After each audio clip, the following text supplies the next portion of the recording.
Hello and welcome back on my YouTube channel, Parth Doshi Learning by Doing. So this is again another video on UiPath VB apps. Till now in the previous two videos that I have uploaded, it was about the introduction to VB apps and it was about different types of variables that you can build or that you can create in UiPath VB apps. Now we are going to do something little more interesting.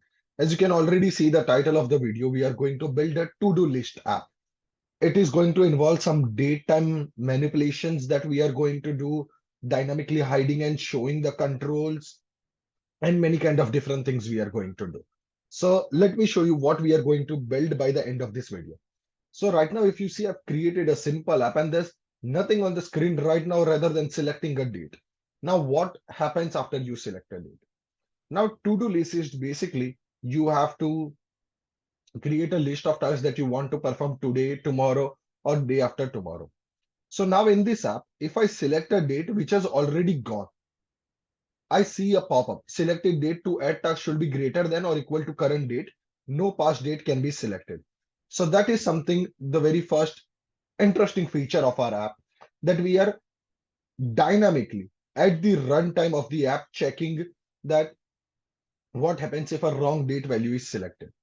If a correct date value is selected, let's suppose 12th of September, I see two options over here: add task and view task. Now I want to see if I have any task on the selected date. So the task will be only shown of the selected date. If I do view task, there is no data of it, right? And if I select the previous date, then if you see this pop-up is coming, but then we cannot add any task, but we can see what was the task added on that particular day since it is already passed. So the date is already passed. You can still view the task by selecting the date. Now, let's go ahead and select another date. Now you clicked on view task button. You have the task and task date. There are no tasks. Now when you click on add task, record a video on UiPath VB apps. All right. And I'm going to click on submit. Your task has been added successfully. Now, if you see, as soon as I'm adding the data or I'm viewing the data or I'm clicking any other button, my controls are dynamically being visible and dynamically hidden. So we have added that kind of user experience to our app. Now, when I click on view task, I can see that there is a task date, and I can see record a video on UiPath VB apps. That is one of the tasks that I have added. So how is this app built? What are the features I have implemented? How I am implemented? We are going to get into that. So let's get started. Now, as you know, in the previous initial videos, I've already shown that this is how you create an app. So you just open the UiPath App Studio, you create the app, you select Legacy or VB, and that's how it goes in all the previous videos. Now, once I have done that, I have just added a container. It's always better in terms of building the app as a best practice that you put your things within a container, right? So container, and then there is a header. So add control, display, you will find header, and I have added that.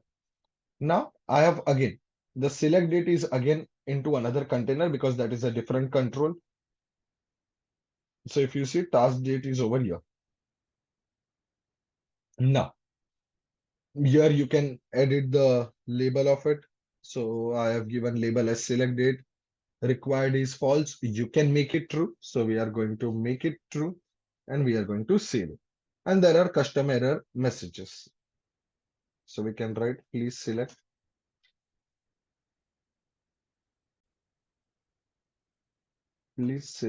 a date to add or view task. All right. So you can save it. That is how you can add a custom error message. Hidden is obviously false. And yeah. Now, are there any events? Yes, there is an event, but first we are going to build the UI. After that, we have a container. Within that, there are two buttons, add task and view task. Now, another best practice that you should always follow is naming your controls for the purpose that they are used for. It's similar to what the variable naming conventions we use or argument naming conventions that we use. that is something that same you should follow over here.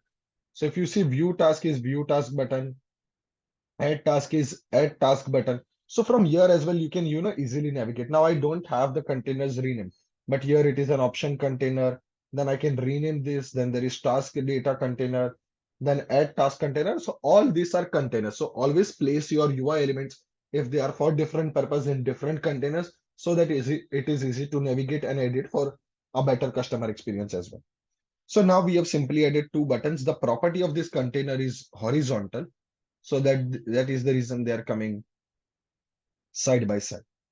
Then there is a table element that I have added. So from here, you can drag and drop a table that has two columns. I have added the data. So I'll talk about it. Then there is task details. This is a text area. And then there is a button submit.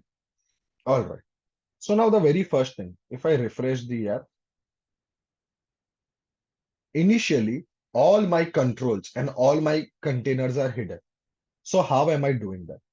On page load, I have created a rule where I'm keeping everything hidden. So show options is hidden. That is this first one. That is the reason we put everything in container. So if you hide a container, everything within that get hidden. Now these two options are only visible when a date is selected. The other two options are configured on this button click.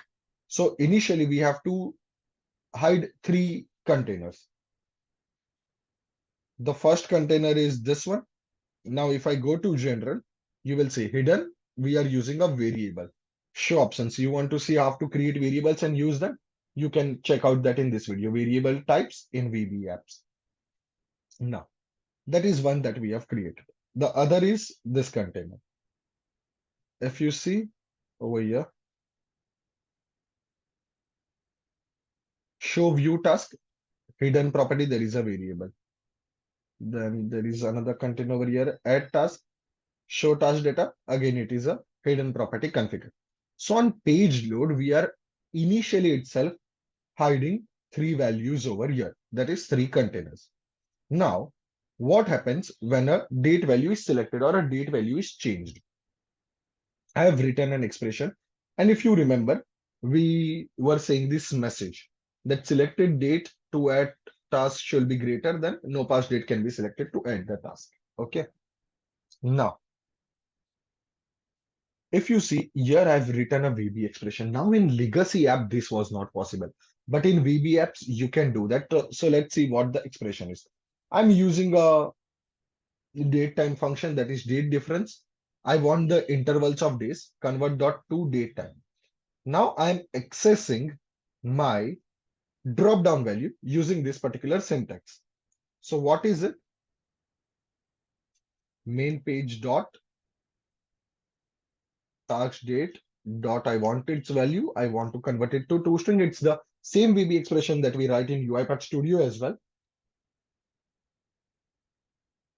So now main page dot task date dot value dot toString. Now that is the reason when I mentioned that as a best practice, you should give valid and meaningful names to your controls. This is the reason. So when you access it throughout the apps, you can just by name identify that this will be used over here.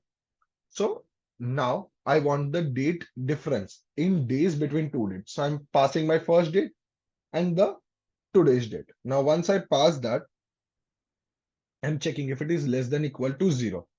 That means if it is less than equal to 0, that means my day is greater, that it is either current date or it is maybe the difference is 1 day, 2 days, 3 days. If it is negative, then I'm going to show the error message. So if it is less than equal to 0, then we are going to show this particular, and then we are going to make show option false. So that is what happens over here. Show options is a variable that we are using for our options container. Now, as soon as I select a date, this particular options are visible. So show options, we are going to make it false. If not, then we are showing a message that selected date is invalid and you should not do that. And show options hidden property is true. That means we are going to still keep the value hidden. Now, why this is happening second time over here is, now once I select this and I select a wrong date, so I want to make that disappear again. So that is the reason I have to set the value as true so that it gets hidden once you select a wrong date. So dynamically, it has to do both the things. Oops, why would I close that? All right.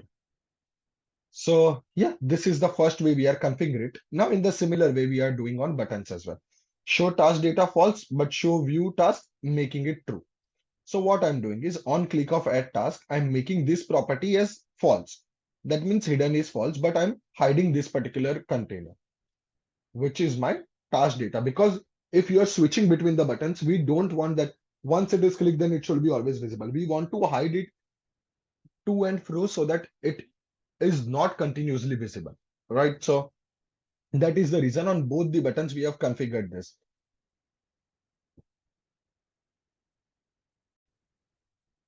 So here show view task is false because we want to now show the task, and show task data is true because we want to hide it. On click on submit button, we are adding the task data. Now we are going to integrate entity as well. So to add an entity, you have to click on this drop down option, select entity. You will be able to select your tenant as well. After that, add which entity you want to add. So mine is to do data where I'm saving it. That is already open over here. And I've created two fields over here, task and task date. One is text, one is date, and it's only date. So if I see data, it is over here. Record a video for to-do list, app on YouTube, record a video on UiPath apps, learn new tools, and that kind of things. Now on submit button, we are going to create. So you have to pass which entity you want to create your data, add your data into task and task date. You are going to pass in this way. Manage.taskdetails.value and manage.taskdate.values. Again, it is helpful because you add the meaningful name. So here I've given task details. That is how I am hiding and showing the containers dynamically. Now, if you see, we have this one feature where I select a date, view task, and I'm showing the data only for that particular day. So if I add another task over here, video editing, right? Or let's say attend UiPath Mumbai community virtual event. Submit.